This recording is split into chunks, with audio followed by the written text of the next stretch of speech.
लेकिन गायत्री परिवार परम पूज्य गुरुदेव ने जिस कार्यक्रम की श्रृंखला शुरू की, यह कार्यक्रम किसी परंपरा के निर्वहन के लिए नहीं, ये प्रयोजन की सिद्धि के लिए। और प्रयोजन क्या है? प्रयोजन बहुत बड़ा है, प्रयोजन बहुत बड़ा है। वो प्रयोजन क्या है? प्रयोजन है मनुष्य के देवत्व का उदय और धरती पर स्वर्ग का अवतरण। ये प्रयोजन है। इस धरती पर इससे बड़ा प्रयोजन एक संकल्प के रूप में कभी नहीं पैदा हुआ। बहुत बड़े बड़े अवतार आए, हम सबने आज से पहले भी अवतारी श्रोताओं को देखा है और उन्हीं का भाई हम लोग सुनते। भगवान राम भी आए, भगवान कृष्ण भी आए, तो भगवान को भी लोग अवतार मानते हैं। और अब तक के अवतारों में जो सबसे बड़ा अवतार माना जाता है वो अवतार को माना जाता है, जिसका धर्म चक्र प्रवर्तन ज्ञान भारत की सीमाओं से बाहर फैल कर दो कई देशों में फैला। लेकिन प्रज्ञावतार को बुद्धावतार का उत्तराध माना जाता है। प्रज्ञावतार एक ऐसी चेतना का नाम है, एक ऐसी धर्म चेतना के विस्तार का नाम है, जिसके संकल्प में समस्त सृष्टि का उद्धार छुपा हुआ, जिसके संकल्प में सारी दुनिया का निर्माण आता है, जिसके संकल्प में इस समस्त मानव जाति का ही नहीं बल्कि मनुष्य से लेकर के और छोटे छोटे कीट प्राणियों से लेकर के समग्र प्रकृति तक के परिवर्तन का उद्देश्य छिपा हुआ है। ये सामान्य चीज नहीं है, ये बहुत बड़ी चीज है। और इस धरती पर अब से पहले इतने बड़े विराट संकल्प के साथ कोई अभियान प्रारंभ नहीं हुआ। तो ये 108 पूरी यज्ञ ये साधारण नहीं है, ये असाधारण इसलिए है क्योंकि इसका प्रयोजन बहुत बड़ा है। समस्त सृष्टि के नवनिर्माण का उद्देश्य छिपा हुआ है, इसलिए प्रयोजन बड़ा है। और जब प्रयोजन बड़े होते हैं, जब बड़े प्रयोजनों की सिद्ध के पुरुषार्थ किए जाते हैं, तो मित्रों जिनको भी पुरुषार्थ करने का अवसर प्राप्त होता है उनसे बड़ा सौभाग्यशाली व्यक्ति भी कोई नहीं होता है, कोई नहीं होता है। पुरुषार्थ हर युग में किए गए, जमाने को बदलने के लिए, नए युग को लाने के लिए। देवत्व का असुरता का संघर्ष कोई आज का नहीं है, यह सृष्टि के निर्माण के समय से चल रहा है। लेकिन जब भी कभी ऐसे नव निर्माण के अभियानों में किसी को हाथ बढ़ाने का अवसर मिलता है, किसी को भागीदारी करने का अवसर मिलता है, तो मित्रों ये बड़े सौभाग्य की बात होगी। नहीं तो हमारे पास बहुत सारा धर्म हो, बहुत सारी प्रतिभा हो, बहुत सारी हमारे पास क्षमता हो, लेकिन उसे उपयोग करने का उपयुक्त अवसर हो तो सब बेकार है, सबको मिलता है। उपयुक्त अवसर चाहिए, कहीं कहीं उपयुक्त अवसर मिलता है तो अवसर के साथ जुड़ करके छोटे छोटे पुरुषार्थ भी अपने बड़े ध्यान रख जाते, अपने अपने ध्यान बंद कर जाते। छोटा सा श्रम कभी कभी व्यक्ति को बंद करवा देता है, इतिहास में कर देता है। कभी कभी ऐसा आता है। आज कभी कोई कमी है, आज भी संसार में अरबपतियों की कोई कमी नहीं है, बहुत सारे अरबपति धर्मपति हैं। लेकिन आप बताइए इस देश में आज करोड़ों लोग ऐसे हैं जिनके पास अरबों की संपदा है, लेकिन एक समय था भामाशाह के पास क्या था आप बताइए। लेकिन आज किसी को भामाशाह कहा जाता है, किसी को भामाशाह की उपाधि मिल सकती है, कोई नहीं मिल सकती है। लेकिन आप भामाशाह ने उस समय जो काम किया था वो एक अवसर था, और अवसर पर भामाशाह ने लगाया अपना धन, तो संसार के इतिहास में भामाशाह हो गए। और आज भी कोई बहुत बड़ा काम करता है तो कहते भाई आप तो साथ भामाशाह हो गए। भामाशाह एक उपलब्धि हो गई, भामाशाह एक मॉडल हो गया। आज तो उसका उपयोग करते साथ किसी को उत्साहवर्धन करने में ये हो गया भामाशाह का पुरुषार्थ। आज भी बहुत सारे लोग हैं, क्या कोई ऐसा कर सकता है? नहीं, करने के बाद भी वो चीज नहीं मिलेगी जो भामाशाह को मिली, क्योंकि वो एक अवसर था। समय है, समय की बड़ी महत्ता है। कभी कभी समय ऐसा आता है, जैसे कहते हैं स्वाति नक्षत्र, बूंद वही है, पानी वही है, बरसेगा, लेकिन इन बूंदों का कोई महत्व नहीं है। ये धरती में आएंगे और धरती में मिल करके खत्म हो जाएंगे। लेकिन यही बूंद जब कभी स्वाति नक्षत्र लगा हो और यही कोई बूंद टपक करके अगर केले में गिरती है तो कपूर बनने का सौभाग्य प्राप्त करती है। सांप के मुख में जाती है तो वहां मोती बनने का सौभाग्य प्राप्त करती है। ये बूंद, ये अवसर का महत्व है, ये समय का महत्व है। तो भाइयों बहनों, ये जो क्षण अभी हमारे और आपके बीच में बीत रहा है, ये क्षण उसी स्वाति नक्षत्र की भांति, उसी स्वाति नक्षत्र की भांति है। इसलिए परिवर्तन समय की आवश्यकता है। परम पूज्य गुरुदेव ने कहा परिवर्तन समय की आवश्यकता है। युग परिवर्तन ये मेरा उद्घोष नहीं है। गुरुदेव ने कहा युग परिवर्तन सृष्टि का विधान है, ये सृष्टि की आवश्यकता है। ये होकर के रहेगा, दुनिया की कोई ताकत युग निर्माण पूर्वक नहीं सकेगी। ये ईश्वरीय विधान है और ऐसा समय, इसलिए परम पूज्य गुरुदेव ने इसे युग धर्म कहा, इसे युग धर्म कहा। आज ये युग धर्म है, ये एक सुनहरा अवसर है बड़े प्रयोजन के लिए हमको और आपको मिल करके कुछ करने का अवसर प्राप्त हो रहा है, कुछ करने का अवसर प्राप्त हुआ है।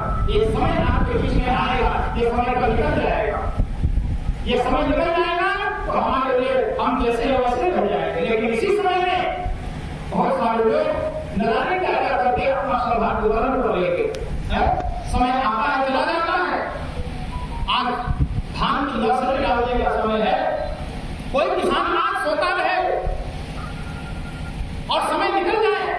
अभी नवंबर दिसंबर का महीना आए तब वो आदमी के हिसाब हम जाएंगे खेत में धान की नर्सरी लगाएंगे। बताइए धान पैदा होगा? धान नहीं पैदा होगा। गेहूं का सीजन आएगा, उस समय कोई आदमी सोता रहे और अप्रैल महीने का हिसाब हम गेहूं बोएंगे, फसल आएगी नहीं आएगी। पौधा लग सकता है, पौधा उग सकता है, लेकिन फसल प्राप्त होगी ना कठिन है। क्यों? क्योंकि समय की अलग अलग मात्रा है, अलग अलग समय में अलग अलग चीजें आती है। ऐसा ही एक समय हमारे आपके बीच में है और वो समय आज का है, वो समय वर्तमान का है, जिस समय में हम और आप सब जी रहे हैं। बहुत सौभाग्यशाली आप सभी लोग हैं जो एक ऐसे कालखंड में पैदा हुए जिस कालखंड में इस धरती पर परिवर्तन की धारा बह रही है, परिवर्तन की धारा बह रही है। ये कालखंड ठीक वैसे ही है जैसे भगवान राम के समय में रीछ मारने का समय आया था, जैसे भगवान कृष्ण के समय में वन मारने का समय आया था, जैसे भगवान बुद्ध के समय में जीवनधारी बौद्ध भिक्षुओं का जमाना आया था, जैसे आजादी के आंदोलन में भगत सिंह और राजगुरु जैसे न जाने कितने वीर आत्माओं का समय आया था। वो एक समय था, वो वक्त था। एक ऐसा ही कालखंड हमारे आपके बीच में है। हम बड़े महत्वपूर्ण दर्शन कर रहे हैं और ऐसा समय जिसको गुरुदेव ने कहा ये समय युग परिवर्तन का, युग परिवर्तन का परिवर्तन हो रहा है, दुनिया बदल रही है, नया युग आ रहा है। कोई आदमी आज के समय में कल्पना कर सकता है नए युग की? नहीं साहब, आज भी जो पुरानी मान्यताओं से प्रसिद्ध लोग हैं, जिनके मस्तिष्क में आज भी सृष्टि में चारों तरफ एक नवीनता दिखाई नहीं पड़ती, परिवर्तन के संकेत जिनके हृदयों में आज भी कोई प्रयोग नहीं पैदा करते, जो आज भी बहुत सारी पुरानी मान्यताओं को लेकर के बैठे हैं, वर्तमान समय की परिस्थितियों में जिनका जीवन में ढल बनाया, वो आज भी भाई बहनों जब उनके सामने कोई परिवर्तन की बात करता है तो वो जानते हैं। तमाम सारी संकीर्ण लोग आज भी जो पढ़े लिखे होने के बावजूद भी वो परिवर्तन की बात स्वीकार नहीं करते हैं। वो तो क्यों नहीं करते? अरे साहब क्या परिवर्तन की बात करते हो, कौन से शादियों की बात करते हो? आप देखिए पाप कितना भरा हुआ है, इधर अनियमित हो रही है, उधर अत्याचार हो रहा है, उधर लूट खसोट हो रही है, उधर बलात्कार हो रहा है, बच्चों में गलती हो रही है, सब तरफ से। आप अंधेरे के पक्ष को देखो तो लगेगा साहब कि आज का अंधकार पक्ष भी बहुत मौजूद है और बहुत प्रबल होकर बैठा है। ऐसे में मित्रों किसी का भरोसा होना ये बड़ा कठिन काम है। और कुछ लोग ऐसे हैं जो केवल एक ही बात रखते रहते हैं साहब, अरे आज का जमाना तो बहुत बुरा है साहब, अरे हमारा प्राचीन काल बहुत अच्छा था। आयोजन है स्वरूप भी बना है, करोड़ों के उसमें भी खर्च होते हैं। मैं ऐसे भी आयोजन में गया था पिछले दिनों, जहाँ पर उसका पांडाल है तो 60-70 लाख रुपए लगाते हैं, उसमें 6-7 लाख रुपए तक तो फूल लगाया गया था, ये सब फूल आया। आयोजन में करोड़ों खर्च किया गया, भीड़ भी आई, कीर्तन भजन भी खूब हुए, लेकिन प्रयोजन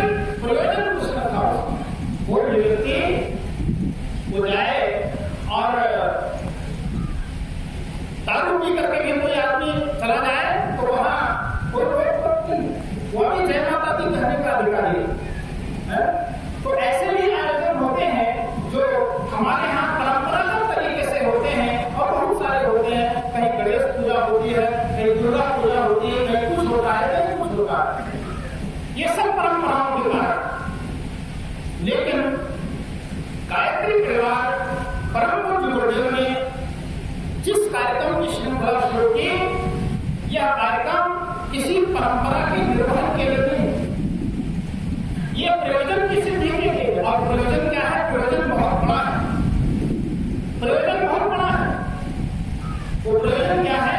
प्रयोजन है मनुष्य के देवत्व का उदय और धरती पर स्वर्ग का अवतरण। ये प्रयोजन है।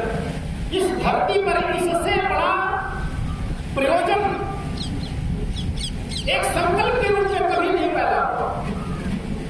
बहुत बड़े बड़े अवतार आए, हम सबने आज से पहले भी अवतारी सत्ताओं को देखा है और उनकी कथाएं हम लोग सुनते। भगवान राम भी आए, भगवान कृष्ण भी आए, तो भगवान को भी लोग अवतार मानते हैं। और अब तक के अवतारों में जो सबसे बड़ा अवतार माना जाता है वो उद्धारकार को माना जाता है, जिसका धर्म चक्र परिवर्तन ज्ञान भारत की सीमाओं से बाहर फैल कर और कई देशों में फैला। लेकिन प्रज्ञावतार को बुद्धावतार का उत्तराध माना जाता है। प्रज्ञावतार एक ऐसी चेतना का नाम है, एक ऐसी धर्म चेतना के विस्तार का नाम है, जिसके संकल्प में समस्त सृष्टि का उद्धार छुपा हुआ, जिसके संकल्प में सारी दुनिया का निर्माण आता है, जिसके संकल्प में इस समस्त मानव जाति का ही नहीं बल्कि मनुष्य से लेकर के और छोटे छोटे इन प्राणियों से लेकर के समग्र प्रकृति तक के परिवर्तन का उद्देश्य छिपा हुआ है। ये सामान्य चीज नहीं है, ये बहुत बड़ी चीज है। और इस धरती पर अब से पहले इतने बड़े विराट संकल्प के साथ कोई अभियान प्रारंभ नहीं हुआ। तो ये 108 पुण्य यज्ञ ये साधारण नहीं है, ये असाधारण इसलिए है क्योंकि इसका प्रयोजन बहुत बड़ा है। समस्त सृष्टि के नवनिर्माण का उद्देश्य छिपा हुआ है, इसलिए प्रयोजन बड़ा है। और जब प्रयोजन बड़े होते हैं, जब बड़े प्रयोजनों की सिद्ध के पुरुषार्थ किए जाते हैं, तो मित्रों जिनको भी पुरुषार्थ करने का अवसर प्राप्त होता है, उनसे बड़ा सौभाग्यशाली व्यक्ति भी कोई नहीं होता है, कोई नहीं होता है। पुरुषार्थ हर युग में किए गए, जमाने को बदलने के लिए, नए युग को लाने के लिए। देवत्व का असुरता का संघर्ष कोई आज का नहीं है, यह सृष्टि के निर्माण के समय से चल रहा है। लेकिन जब भी कभी ऐसे नव निर्माण के अभियानों में किसी को हाथ बढ़ाने का अवसर मिलता है, किसी को भागीदारी करने का अवसर मिलता है, तो मित्रों ये बड़े सौभाग्य की बात होगी। नहीं तो हमारे पास बहुत सारा धर्म हो, बहुत सारी प्रतिभा हो, बहुत सारे हमारे पास क्षमता हो, लेकिन उसे उपयोग करने का उपयुक्त अवसर हो, वो सब बेकार है, सब को मिलता है। उपयुक्त अवसर चाहिए, कहीं कहीं उपयुक्त अवसर मिलता है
उत्साहवर्धन कर रहे हैं। ये हो गया भामाशाह का पुरुषार्थ। आज भी बहुत सारे लोग हैं, क्या कोई ऐसा कर सकता है? नहीं, करने के बाद भी वो चीज नहीं मिलेगी जो भामाशाह को मिली, क्योंकि वो एक अवसर था। समय है, समय की बड़ी महत्ता है। कभी कभी समय ऐसा आता है, जैसे कहते हैं स्वाति नक्षत्र, बूंद वही है, पानी वही है, बरसता है, रोज बरसता है, अभी बादल बनेगा, अभी बरसेगा, लेकिन इन बूंदों का कोई महत्व नहीं है। ये धरती में आएंगे और धरती में मिल करके खत्म हो जाएंगे। लेकिन यही बूंद जब कभी स्वाति नक्षत्र लगा हो और यही कोई बूंद टपक करके अगर केले में गिरती है तो कपूर बनने का सौभाग्य प्राप्त करती है, सांप के मुख में जाती है तो वहां मोती बनने का सौभाग्य प्राप्त करती है। ये बूंद, ये अवसर का महत्व है, ये समय का महत्व है। तो भाइयों बहनों, ये जो क्षण अभी हमारे और आपके बीच में बीत रहा है, ये क्षण उसी स्वाति नक्षत्र की भांति, उसी स्वाति नक्षत्र की भांति है। इसलिए परिवर्तन समय की आवश्यकता है। परम पूज्य गुरुदेव ने कहा परिवर्तन समय की आवश्यकता है। युग परिवर्तन ये मेरा उद्घोष नहीं है। गुरुदेव ने कहा युग परिवर्तन सृष्टि का विधान है, ये सृष्टि की आवश्यकता है। ये होकर के रहेगा, दुनिया की कोई ताकत युग निर्माण को रोक नहीं सकेगी। ये ईश्वरीय विधान है और ऐसा समय, इसलिए परम पूज्य गुरुदेव ने इसे युग धर्म कहा, इसे युग धर्म कहा। आज ये युग धर्म है, ये एक सुनहरा अवसर है हमारे आपके सामने, जब किसी बड़े प्रयोजन के लिए हमको और आपको मिल करके कुछ करने का अवसर प्राप्त हो रहा है, कुछ करने का अवसर प्राप्त हो रहा है। ये समय आपके बीच में आएगा, ये समय कल निकल जाएगा, ये समय निकल जाएगा तो हमारे लिए हम जैसे अवसर हो जाएंगे। लेकिन इसी समय में बहुत सारे लोग नजारे क्या करके अपना सौभाग्य वर्ण कर लेंगे। समय आता है, चला जाता है। आज धान की नर्सरी डालने का समय है, कोई किसान आज सोता रहे और समय निकल जाए, अभी नवंबर दिसंबर का महीना आए तब वो आदमी का हिसाब हम जाएंगे खेत में धान की नर्सरी लगाएंगे। बताइए, धान पैदा होगा? धान नहीं पैदा होगा। गेहूं का सीजन आएगा, उस समय कोई आदमी सोता रहे और अप्रैल महीने का हिसाब हम गेहूं बोएंगे, फसल आएगी? नहीं आएगी। पौधा लग सकता है, पौधा उग सकता है, लेकिन फसल प्राप्त होती है कठिन है। क्यों? क्योंकि समय की अलग अलग महत्ता है, अलग अलग समय में अलग अलग चीजें आती है। ऐसा ही एक समय हमारे आपके बीच में है और वो समय आज का है, वो समय वर्तमान का है, जिस समय में हम और आप जी रहे हैं। बहुत सौभाग्यशाली आप सभी लोग हैं जो एक ऐसे कालखंड में पैदा हुए जिस कालखंड में इस धरती पर परिवर्तन की धारा बह रही है, परिवर्तन की धारा बह रही है। ये कालखंड ठीक वैसे ही है जैसे भगवान राम के समय में रीछ मारने का समय आया था, जैसे भगवान कृष्ण के समय में वन मारने का समय आया था, जैसे भगवान बुद्ध के समय में जीवनधारी बौद्ध भिक्षुओं का जमाना आया था, जैसे आजादी के आंदोलन में भगत सिंह और राजगुरु जैसे न जाने कितने वीर आत्माओं का समय आया था। वो एक समय था, वो वक्त था। एक ऐसा ही कालखंड हमारे आपके बीच में है, हम बड़े महत्वपूर्ण गौर से कर रहे हैं। और ऐसा समय जिसको गुरुदेव ने कहा ये समय युग परिवर्तन का, युग परिवर्तन का परिवर्तन हो रहा है, दुनिया बदल रही है, नया युग आ रहा है। कोई आदमी आज के समय में कल्पना कर सकता है नए युग की? नहीं साहब, आज भी जो पुरानी मान्यताओं से प्रसिद्ध लोग हैं, जिनके मस्तिष्क में आज भी सृष्टि में चारों तरफ एक नवीनता दिखाई नहीं पड़ती, परिवर्तन के संकेत जिनके हृदयों में आज भी कोई उद्वेग नहीं पैदा करते, जो आज भी बहुत सारी पुरानी मान्यताओं को लेकर के बैठे हैं, वर्तमान समय की परिस्थितियों में जिनका जीवन में धर्म बनाया, वो आज भी भाई बहनों जब उनके सामने कोई परिवर्तन की बात करता है तो वो जानते हैं। तमाम सारी संकीर्ण लोग आज भी जो पढ़े लिखे होने के बावजूद भी वो परिवर्तन की बात स्वीकार नहीं करते हैं। वो तो क्यों नहीं करते? अरे साहब, क्या परिवर्तन की बात करते हो? कौन से शादियों की बात करते हो? आप देखिए पाप कितना बढ़ा हुआ है, इधर अनियमित हो रही है, उधर अत्याचार हो रहा है, उधर लूट खसोट हो रही है, उधर बलात्कार हो रहा है, बच्चों में गलती हो रही है, सब तरफ से। ये आप अंधेरे के पक्ष को देखो तो लगेगा साहब कि आज का अंधकार पक्ष भी बहुत मजबूत है और बहुत प्रबल होकर बैठा है। ऐसे में मित्रों, किसी का भरोसा होना ये बड़ा कठिन काम है। और कुछ लोग ऐसे हैं जो केवल एक ही बात रखते रहते हैं साहब, अरे आज का जमाना तो बहुत बुरा है साहब,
परिवर्तन है। सारी परिस्थितियां अपने आप बदल जाती हैं जब आपकी अपने दृष्टिकोण को बदलता है। इसीलिए परम पूज्य गुरुदेव ने इस युग को विचार क्रांति नाम दिया। विचार क्रांति, उन्होंने कहा ये परिवर्तन जो होगा ये विचारों के ऊपर होगा, ये वैचारिक परिवर्तन होगा। विचार बदलेंगे तो आदमी की भावनाएं बदलेंगी, भावनाएं बदलेंगी तो आदमी का कर्म बदलेगा, और कर्म बदलेंगे तो परिस्थितियां बदलेंगी, परिस्थितियां बदलेंगी। तो परिस्थितियों को बदलना है तो हमें उसकी शुरुआत अपने मस्तिष्क से करनी है। मन स्थिति का परिवर्तन दुनिया का सबसे बड़ा परिवर्तन होता है। इसलिए यही बात भगवान बुद्ध ने चलाई। भगवान बुद्ध का ज्ञान इसी में से बन हुआ। नहीं साहब कोई अच्छी सड़कें बना देने से जमाना बदल जाएगा, ये कहना बहुत कठिन काम है। हमारे सामने अच्छे अच्छे संसाधन आ जाएंगे, इससे दुनिया बदल जाएगी? नहीं, कतई दुनिया बदलने वाली नहीं है। संसाधन कितने अच्छे कार्य करती है। पिछले दिनों पहली बात भारत सरकार ने महामाना एक्सप्रेस ट्रेन चलाई। आपने कभी पेपर में पढ़ा होगा, महामाना एक्सप्रेस ट्रेन जो चलाई भारत सरकार ने, उस ट्रेन में सबसे अच्छी सुविधाएं थी। सबसे अच्छी क्वालिटी के शीशे लगाए गए, सबसे अच्छी क्वालिटी के बाथरूम की टोटियां लगाई गई। और ये ट्रेन जब शुरू हुई और जब लोग उसमें बैठे तो मालूम है वो शीशे को फाड़ ले गए लोग अपने घरों के लिए। उसमें लगी बाथरूम की टोटियां को खोल ले गए। सरकार ने सुविधाएं तो दी, लेकिन आदमी का दिमाग अगर खराब है तो सुविधाओं को क्या करेगा? वो ट्रेन मार करके ले जाएंगे, अपने घर को उठाएंगे। ये कौन लोग हैं जो खरीदने की ईंट उठा करके अपने नाली का नौका चबूतरा बनाते हैं? वो कौन लोग हैं जो सड़कों पर लगे हुए जो रेलिंग होते हैं लोहे के, उसको काट करके और स्कूलों के झरने को काट करके और लोग ले जाकर केला करके खा लेते हैं? ये कौन लोग हैं? आदमी का दिमाग नहीं बदलेगा तो कुछ नहीं बदलेगा। इसलिए गुरुदेव ने कहा विचार परिवर्तन दुनिया का सबसे बड़ा परिवर्तन है और हमें विचार पर घर चलाना है। तो विचारों को बदलने के लिए जंजन में, विचारों के परिवर्तन के लिए, विचारों के प्रशोधन के लिए ये 108 पुण्य यज्ञों का कार्यक्रम, इसका प्रचलन शुरू किया।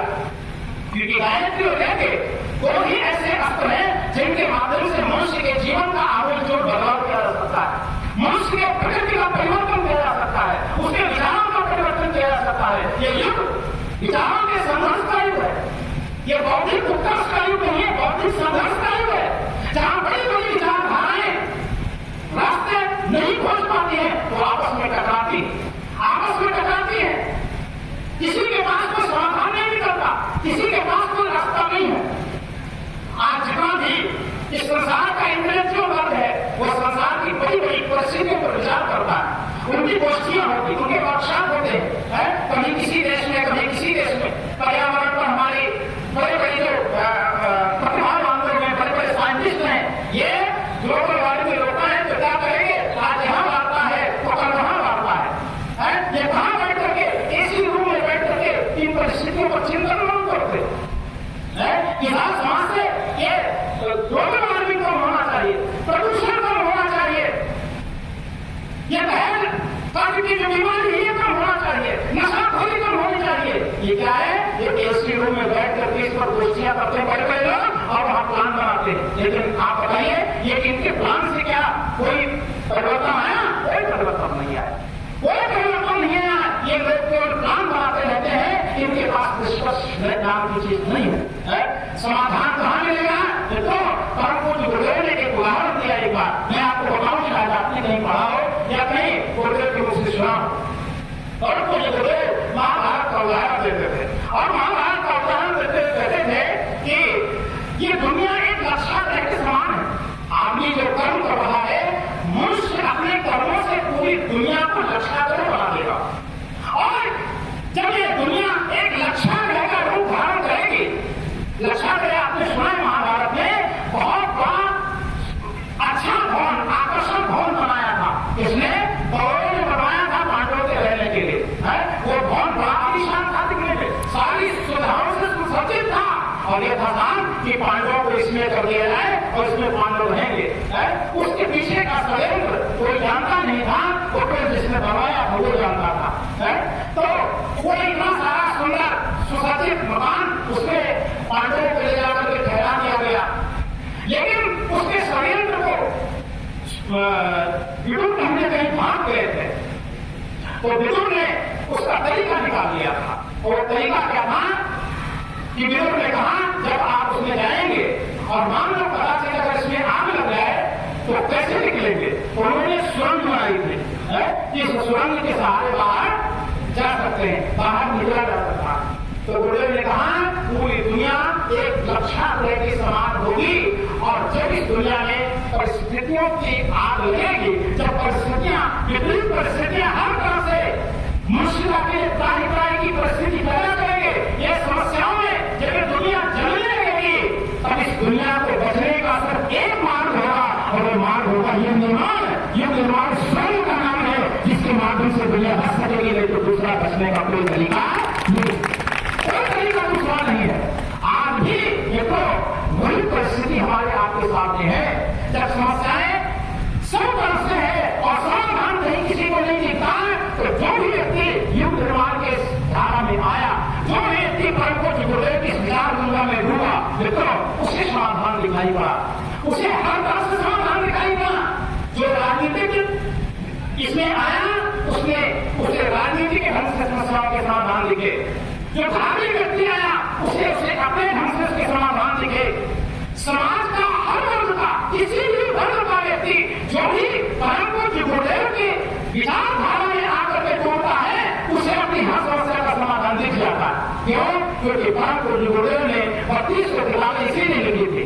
गुरुदेव ने 32 विषयों पर लेखनी इसीलिए चलाई। उन्होंने कहा दुनिया की हर समस्या का समाधान मैंने अपने साहित्य में दिया है, कि दुनिया एक दिन हमारे ही विचारों में समाधान ढूंढेगी, और जिस दिन दुनिया हमारे विचारों से अपनी समस्याओं का समाधान ढूंढना शुरू कर देगी, उसी दिन से इस धरती पर स्वर्गीय परिस्थितियों का अवतरण शुरू हो जाएगा, और ये कलयुग, ये अंधकार, ये धर्म शुरू हो जाएगा, और वही परिश्रम चल रहा है, वही परिश्रम चल रहा है। जो संसार का हर व्यक्ति तो अब परम पूज्य गुरुदेव के विचारों से को देख करके पढ़ करके एक आशा करने लगा कि साहब युग निर्माण योजना, विचार क्रांति अभियान, ये शांतिपूर्ण हरिद्वार, ये आज के समय में न केवल मनुष्यता का उद्धार कर सकता है, बल्कि संसार की सारी परिस्थितियों का निर्माण भी कर सकता है, सारी विपरीत परिस्थितियों को सुधार सकता है। इसलिए गुरुदेव के विचार जहां जहां जा रहे हैं, न केवल भारत में बल्कि आज तो 80 से ज्यादा देशों में जहां कहीं परम पूज्य गुरुदेव के विचार पहुंचे, और जिसने भी परम पूज्य गुरुदेव के विचारों की पढ़ा, वो चाहे किसी धर्म का हो, चाहे किसी क्षेत्र का हो, चाहे जिस धारा का व्यक्ति हो, हर धारा का व्यक्ति परम पूज्य गुरुदेव के विचारों का न केवल सम्मान करता है, बल्कि उसे जीने के लिए आपको व्याकुल है, और लोग अपने अपने ढंग से परम पूज्य गुरुदेव के माध्यम से समाधान खोज रहे हैं। ये हमारा जो 108 यज्ञ है, यह भी उसी विचार क्रांति अभियान के प्रसार के लिए है, उसके विस्तार के लिए कुंड बना करके और आग जला करके हवन सामग्री डाल करके समान हो करके अगर आहुति दे देना मानते हैं कि आपके लिए महा होगा, तो फिर ये कहीं भी जा सकता था। ये कोई कठिन काम नहीं है, उसके लिए आप सब इतने सारे लोगों को बुलाने की आवश्यकता नहीं है। हम घर में भी प्रचार कर सकते थे, भैया आग जलाओ और हवन सामग्री डालो, ये तो कहीं भी हो सकता है। लेकिन नहीं, वो यज्ञ का प्रयोजन नहीं था। ये यज्ञ का प्रयोजन केवल इसलिए है कि इस यज्ञ के माध्यम से हम परम पूज्य गुरुदेव की जो विचारधारा है, उनकी जो विचार क्रांति है, उसे जन जन तक पहुंचाए, उसे हर घर में पहुंचाए, हर घर में पहुंचाए, युवाओं में पहुंचाए, बच्चों में पहुंचाए, महिलाओं में पहुंचाए, समाज के परम वर्ग में पहुंचाए, दुनिया की सारी संस्थाएं उनके बीच में पहुंचाए। हर जगह परम पूज्य गुरुदेव की विचारधारा जानी चाहिए, और उसका जो स्वरूप, उसका एक छोटा सा मॉडल देखना चाहे, उनको हम यहाँ पर बुलाए, अपने कार्यक्रम में बुलाए, और अपने कार्यक्रम के माध्यम से उनको दिखाएं कि देखिए हमने ये शुरू बनाया हुआ है। आज धर्म तंत्र का कलेवर अगर दुनिया के नौजवानों के लिए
के धर्म चेतना का विस्तार अभियान जो था वो मनुष्यता के नवनिर्माण के लिए था, मानवता के उच्च भविष्य के लिए था, संस्कारों के उन्नयन के लिए था। धर्म चेतना एक रिसर्च का क्षेत्र थी, एक प्रयोग का क्षेत्र थी, जहां पर बड़ी बड़ी आत्माएं आती थी और उनको शोध किए जाते थे, उन्हें ढूंढकर निष्कर्ष किए जाते थे। इस हार मांस के पिंड के पीछे जो छिपी हुई ज्ञान सत्ता है उसका जागरण किया जाता था, उसका उपभोग किया जाता था और एक मनुष्य को इस स्तर का बना करके खड़ा किया जाता था जिसके सामने सारा संसार हाथ जोड़ करके नतमस्तक होने को मजबूर हो जाता था। यह था हमारा धर्म का स्वरूप। आज ये धर्म का स्वरूप दिखाई नहीं देगा। धर्म के द्वारा कभी कहीं एक चेतना एक आत्मा अगर खड़ी हो जाए तो भाई बहनों सारा संसार धर्म करता है। एक विवेकानंद धर्म की धारणा से कहे हुए व्यक्तित्व जब उनके भीतर से वो महामानव निकल करके आता है, धर्म के नाम का ही विस्तार था। इस धर्म के प्रयोग में विवेकानंद के स्वरूप को बढ़ा था और वही विवेकानंद जब खड़े हुए तो शिकागो की धर्म सभा में बहुत बड़े कभी आप विवेकानंद का इतिहास उठा करके पढ़िए। जब विश्व धर्म संसद को संबोधित करने के लिए गए थे, बड़े बड़े दुनिया के धर्म आए थे, बड़े बड़े व्याकरणाचार्य आए थे, बड़े बड़े शास्त्रज्ञ आए थे, बड़े बड़े पंडित लोग आए थे और धर्म के बड़े बड़े व्याख्याता लोग आए थे। लेकिन विवेकानंद के सामने किसी एक की चली। क्यों? क्योंकि अन्य लोग जब बोलते थे तो वो शास्त्र बोलते थे और विवेकानंद बोलते थे तो उनके भीतर से सीधा उनके धर्म की चेतना बोलती थी, उनका आचरण बोलता था, उनका नेतृत्व बोलता था। और उस नेतृत्व के माध्यम से जो वाणी का प्रवाह निकलता था वो आत्मी धर्म हो जाता था। क्या आत्मी है भाई? क्यों? क्योंकि विवेकानंद के शब्द जो निकलते थे वो किसी शास्त्र से लाभ लेकर के नहीं निकलते थे, उनके भीतर से जो शब्द निकलते थे उनके भीतर की चेतना से निकलते थे। तो धर्म का स्वरूप बड़ा है। हमारे यहाँ शंकराचार्य जी जैसे लोग, बड़े बड़े ऋषि और मनीषी लोग, ये कौन थे? ये वे लोग थे जो कहे हुए मानव थे और इन कहे हुए मानव ने ही इस धरती पर हजारों साल का सतयुग बना करके रखा। हजारों साल का सतयुग का दिग्दर्शन किया लोगों ने। आज फिर से वही समय आ रहा है जब परम पूज्य गुरुदेव ने कहा कि इन अभियानों के माध्यम से, इन कार्यक्रमों के माध्यम से, इन 108 कुंजी यज्ञों के माध्यम से हम जब मनुष्य के जीवन में छाई हुई निकृष्टता का निर्माण करके उसे धर्म का वास्तविक चेहरा पहनाएंगे, धर्म का वास्तविक कलेवर धारण कराएंगे, तब ये जो लोग दिखाई पड़ते हैं ये लोग कौन होंगे? ये लोग चलती फिरती प्रतिमाएं होंगी, ये चलती फिरती प्रतिमाएं होंगी। वो तो ये कहते थे धर्म का स्वरूप आने वाले समाज को मंदिरों से न प्राप्त करे, आने वाला समाज धर्म को केवल शास्त्रों से परिचय न प्राप्त करे, बल्कि हमारे गाँव में 10-20 लोग ऐसे हो, 50 लोग ऐसे हो जिनके आचरण को देखकर को पीढ़ियां गर्व करे। साहब ये धार्मिक आदमी, ये धार्मिक आदमी टीका होगा हर कोई बात नहीं है। ये पीला वस्त्र हो या ना, ये आचरण, उसका व्यवहार, उसका विचार, उसके कर्म ऐसे हो जिसे देख करके उसमें से धर्म का स्वरूप प्रकट होता हो। ऐसी मनुष्यता का निर्माण परम पूज्य गुरुदेव करना चाहते थे। उसी को परम पूज्य गुरुदेव ने कहा, देखा मनुष्य ने देवत्व का उदय, धरती पर स्वर्ग का उदय, यही तो गुरुदेव का प्रयोजन था कि मनुष्य देवता बने। और हम मनुष्य को देवता तभी बना सकते हैं जब परम पूज्य गुरुदेव की विचारधारा मित्रों उसका पहुंचाई जाए।